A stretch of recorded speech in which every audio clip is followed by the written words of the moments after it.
जगन्नाथाय जगदिताय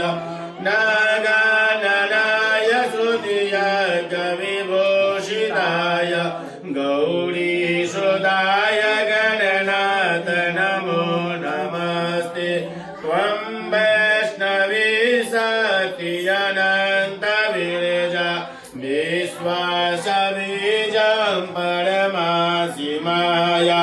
सम्मोहितं देवि समस्तमेतत् त्वं वै प्रसन्ना भूयि मुक्तिहेतु मेधासि देवि विदिता किल शास्त्रसार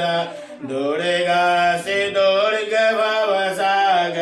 नरसङ्गा श्रीकैटभारहृदयेककृतादिवास गौरी त्वमेव शशिमौलिकृता प्रतिष्ठा नमो नमस्ते स्फटिका प्रभाय सुश्वेतहाराय सुमङ्गलाय सुपाशे हस्ताय झषासनाय जलाधिनाथाय नमो